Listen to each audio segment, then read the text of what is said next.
В регионах появятся фонды поддержки культуры. Их цель – помогать в развитии молодым и талантливым людям. Инициативу создания сегодня поддержал кандидат в президенты России Владимир Путин. Идея была озвучена на его встрече с доверенными лицами.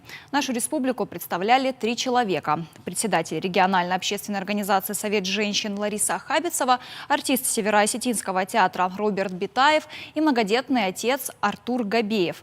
Они рассказали североосетинским журналистам об итогах встречи. Говорят, что большинство вопросов затрагивало социальную сферу. Участники делились проблемами своих регионов. Они оказались общими. Например, недоступность медицинских препаратов в отдаленных селах, трудности малого и среднего бизнеса.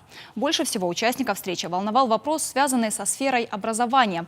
Они предложили пересмотреть образовательные стандарты, в том числе сократить количество учебников, оставить только качественную литературу.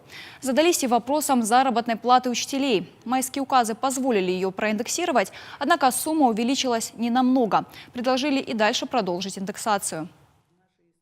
Очень активно эту идею поддержал и сказал, что на 2018 и до 2020 года мы на 3 года принимали бюджет.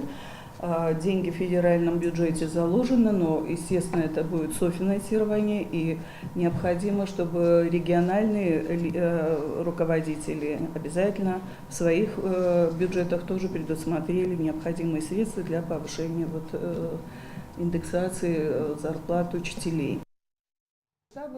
Говорили и о культуре. Отметили, что зачастую музейные экспонаты хранятся в хранилищах, потому что негде их выставлять. Музеев либо не хватает, либо они в аварийном состоянии. Владимир Путин отметил, что работа в этом направлении ведется. Все озвученные вопросы и предложения теперь направят в штаб кандидатов в президенты для дальнейшего подробного рассмотрения.